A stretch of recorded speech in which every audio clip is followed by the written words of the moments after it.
देखिए, कल के माननीय गृह मंत्री जी के भाषण में इतनी नफरत आम आदमी पार्टी के लिए, इतनी दुर्भावना अरविंद केजरीवाल जी के लिए नजर आई, जो राजनीति के शिष्टाचार में जिसका कोई स्थान नहीं है।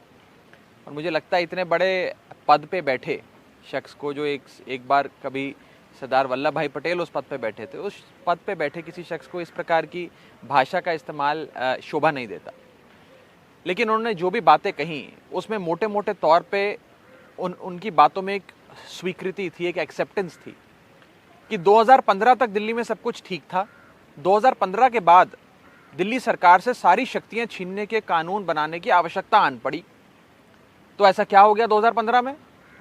2015 में आजाद भारत के इतिहास में सबसे प्रचंड बहुमत की अरविंद केजरीवाल की सरकार बन गई।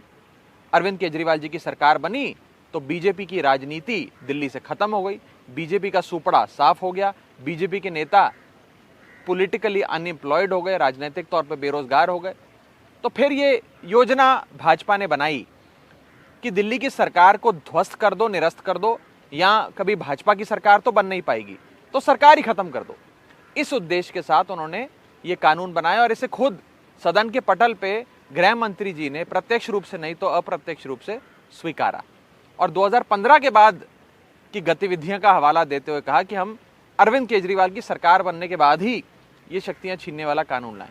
दूसरी बिंदु, उन्होंने पंडित नेहरू, डॉक्टर अंबेडकर और सरदार वल्लभ भाई पटेल की बातों की याद दिलाते हुए, जो उन्होंने 1920 के दशक में, 40 के दशक में कभी बातें कहीं, उन बातों के आधार पे ये कहने का प्रयास कर रहे थे, इसलिए हम ये कानून लाए हैं। मैं तो हैरान हो गया।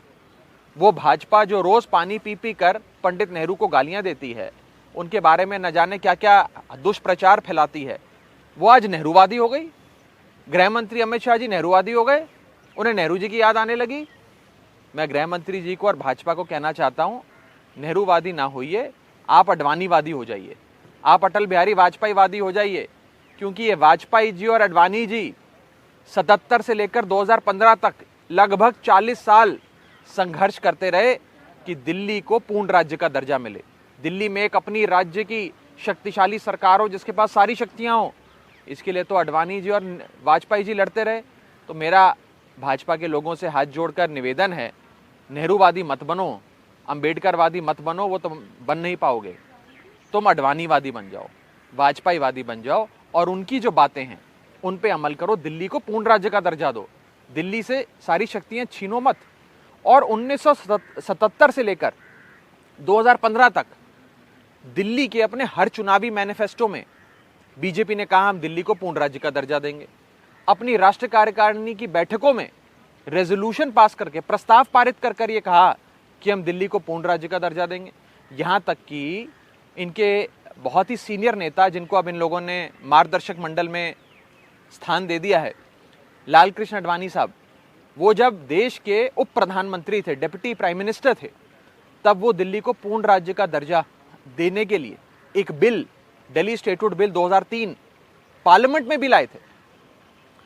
एक आज के भाजपा की सरकार है, आज की मोदी सरकार है, माननीय गृह मंत्री जी हैं, जिन्होंने सरकार से जो बची कुची शक्तियां छीं वो भी छीनने का कानून ले आए हैं।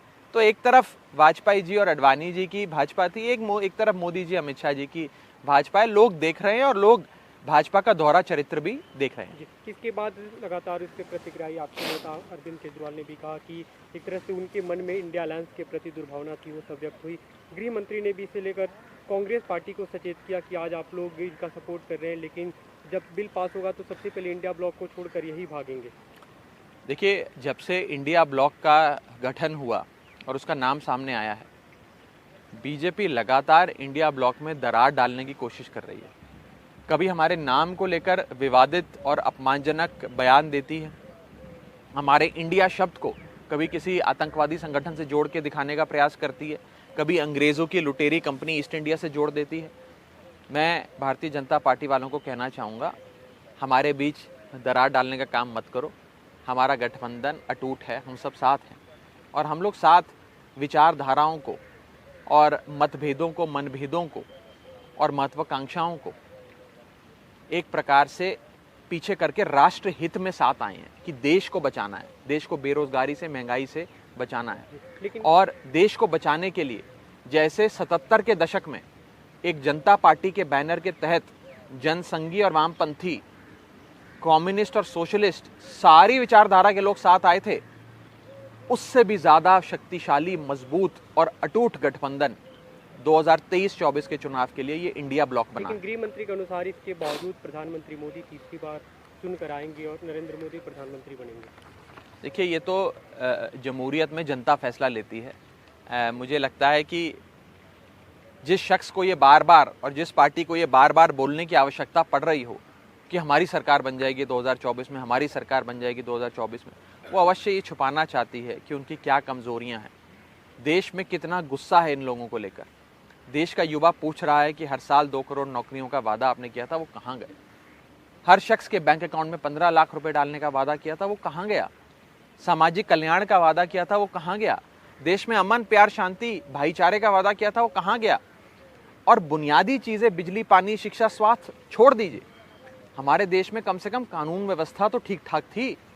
आज तो भाजपा शासित प्रदेश जल रहे हैं, हरियाणा जल रहा है, सांप्रदायिकता से प्रेरित वहां पे हिंसा हो रही है, मणिपुर जल रहा है, 2 समुदाय के बीच में भयंकर भीषण लड़ाई हो रही है, न जाने कि कितने लोग मौत के घाट उतर गए। ये देश भाजपा के हाथों सुरक्षित नहीं है। अगर भारत को बचाना है तो भाजपा से छुटकारा चाहिए। कल आपके एमपी सुशील रिंकू को सस्पेंड कर दिया गया। चर्चा के दौरान उन्होंने चेयर पे जो नोटिस की कॉपी वो फाड़ कर फेंका था। देखिए, बहुत ही दुर्भाग्यपूर्ण है कि आम आदमी पार्टी के सांसदों को सस्पेंड किया जा रहा है। एक तरफ हमारे राज्यसभा के सांसद संजय सिंह जी को सस्पेंड कर दिया, दूसरी ओर लोकसभा में हमारे सांसद सुशील रिंकू को सस्पेंड कर दिया। आम आदमी पार्टी पर इतना अत्याचार क्यों हो रहा है? आम आदमी पार्टी से ये क्या दुश्मनी निकालना चाहती है बीजेपी? क्यों बीजेपी हर छोटी चीज़ पर एक मोशन मूव कर मतदान कराकर हमारे पार्टी के सांसदों को सस्पेंड करना चाहती है? क्या ये आम आदमी पार्टी की आवाज़ नहीं सुनना चाहते? आम आदमी पार्टी की 2 राज्यों में सरकार चल रही है भारत देश में। लोग बेशुमार मोहब्बत करते हैं अरविंद केजरीवाल से, आम आदमी पार्टी से, वोट देते हैं, आशीर्वाद देते हैं, गले लगाते हैं। जमहूरियत में, लोकतंत्र में सारी दलों की, सारे नेताओं की बात सुनी जानी चाहिए, यही लोकतंत्र का असल मतलब है।